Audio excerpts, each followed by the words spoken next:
कई साल पहले की बात है। मैं जोधपुर के एक छोटे से गांव में प्राइमरी स्कूल में अध्यापक था। मेरे साथ उसी स्कूल में 5 अध्यापक और थे।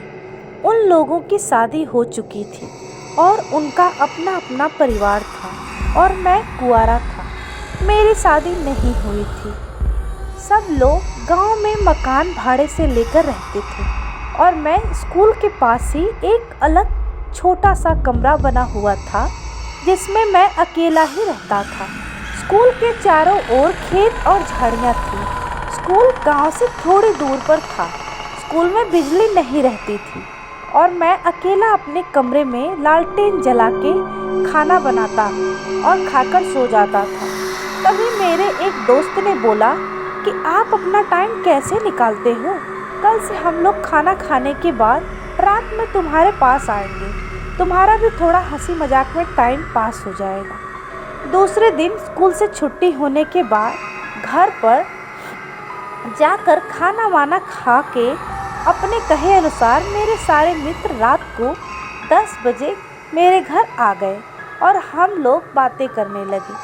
थोड़ी रात बीत गई, तभी हमारे एक मित्र ने कहा कि यहाँ पर ना तो बिजली है ना तो टीवी है, हम लोग बैठकर यहाँ पर क्या करेंगे?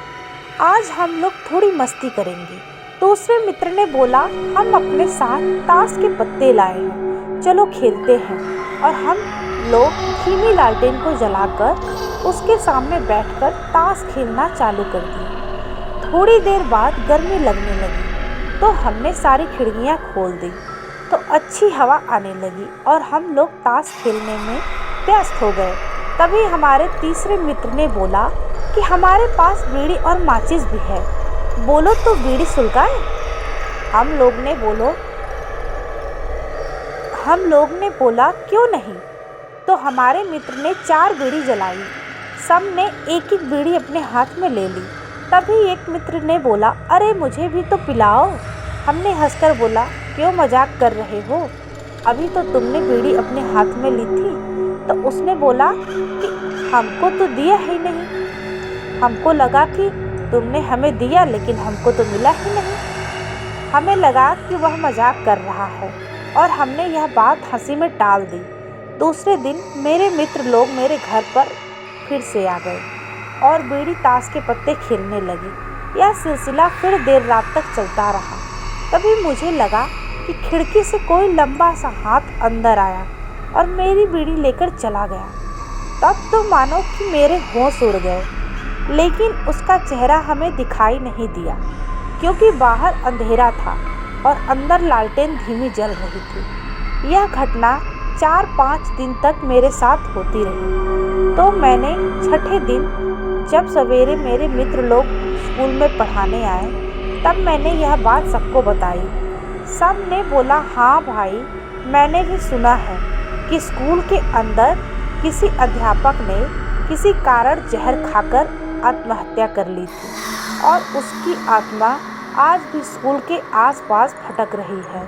तो एक दिन एक मित्र ने बोला, आज हम उससे पूछेंगे कि आप कौन हैं, क्या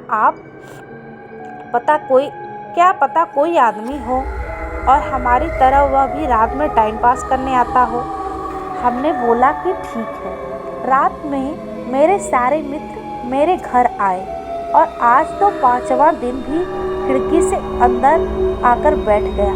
साथ में ताश खेला और बीड़ी भी पिया। जब खेल खत्म हो गया तो वह खिड़की से बाहर जाने लगा। तभी मैंने आवाज़ दी, काका कल फिर से आओगे? उसने कुछ नहीं बोला। इतना सब होने के बाद उसने हमें कोई नुकसान नहीं पहुंचाया था। हमारे एक मित्र ने उसके मुंह पर टॉर्च जलाई।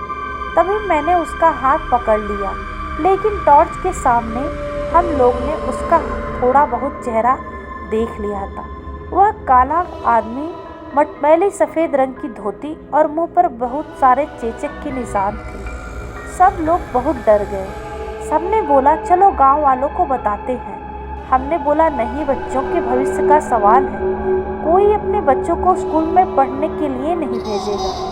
तभी एक मित्र ने बोला, चलो कल से जहाँ पर यह जलाया गया था वहाँ पर बीड़ी माचिस ताश के पत्ते रख देते हैं। क्या पता इनको भी इस चीज़ में दिलचस्पी हो। दूसरे दिन हम लोग ने ऐसा ही किया, तो रात में वह अंदर खेलने नहीं आया। हम लोग ऐसा 4-5 दिन में एक बार रख के आ जाते थे। एक बार गांव वालों ने देख लिया और पूछा तो हमने सारी बातें बता दी। तब से आज भी वहाँ पर गांव वाले बीड़ी, माचिस, ताश के पत्ते हफ्ते में एक बार जरूर चढ़ाते हैं और आज भी वहाँ आत्मा किसी को परेशान नहीं करती।